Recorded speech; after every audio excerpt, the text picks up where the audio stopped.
ইয়া রব, সকল অবস্থায় তোমার শুকরিয়া জ্ঞাপন করি। কখনো সচ্ছলতায় তোমাকে চিনতে শিখিয়েছ তুমি, কখনো অসচ্ছলতায় অনুভব করতে শেখা হয়েছ তুমি, কখনো বিড়ম্বনায় তোমাকে চেনাতে শিখিয়েছ তুমি, কখনো নিয়ামতের সম্ভার দিয়ে তোমাকে চিনতে শিখিয়েছ তুমি, কখনো জীবনের কঠিন জটিলতায় অনুভব করতে শিখিয়েছ তুমি, কখনো তোমার বেহেশতের সুখ স্বস্তি দিয়ে আমার অনুভূতিকে সিক্ত করেছ তুমি।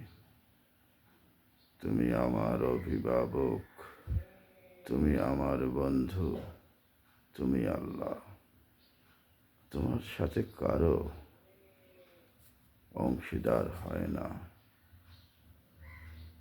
তুমি একমাত্র, তুমি, তোমার সাথে কারো অংশীদার করা যায় না। যদি কেউ করে, তোমার পরিভাষায় শিরক করে। আর যে শিরক করে, পাপ পুণ্য যদি কেউ বোঝে, ততক্ষণ পর্যন্ত তুমি তাকে মর্যাদা দাও না, যতক্ষণ না পর্যন্ত হৃদয় থেকে তোমার কাছে তওবা করে। তুমি তওবা এত বেশি পছন্দ করো, শত শতবার প্রতিদিন সকালে বলি, আস্তাগফিরুল্লাহাল্লাযী লা ইলাহা ইল্লা হুয়াল হাইয়ুল কাইয়্যুম ওয়া আতুবু ইলাইহি, লা হাওলা ওয়া লা কুওয়াতা ইল্লা বিল্লাহ। প্রতিটি ভালো কাজ যেন করতে পারি, তোমার কাছে সাহায্য চাই। যে কাজ তুমি পছন্দ করো না, সে কাজ থেকে বিরত রাখার দায়িত্ব তোমার।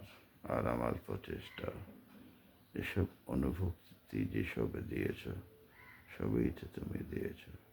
সবশেষে তোমার কাছে শুকরিয়া জ্ঞাপন করি। কবিতার তালে তালে, কবিতার ছন্দে ছন্দে, হৃদয়ের সিক্ততায়, হৃদয়ের রিক্ততায় তোমার কাছে সমর্পণ করি। সম্পূর্ণ নিজস্ব কবিতা আবৃত্তির মাঝে আবদ্ধ রেখে এই কবিতাটি সমাপ্ত করলাম। ধন্যবাদ।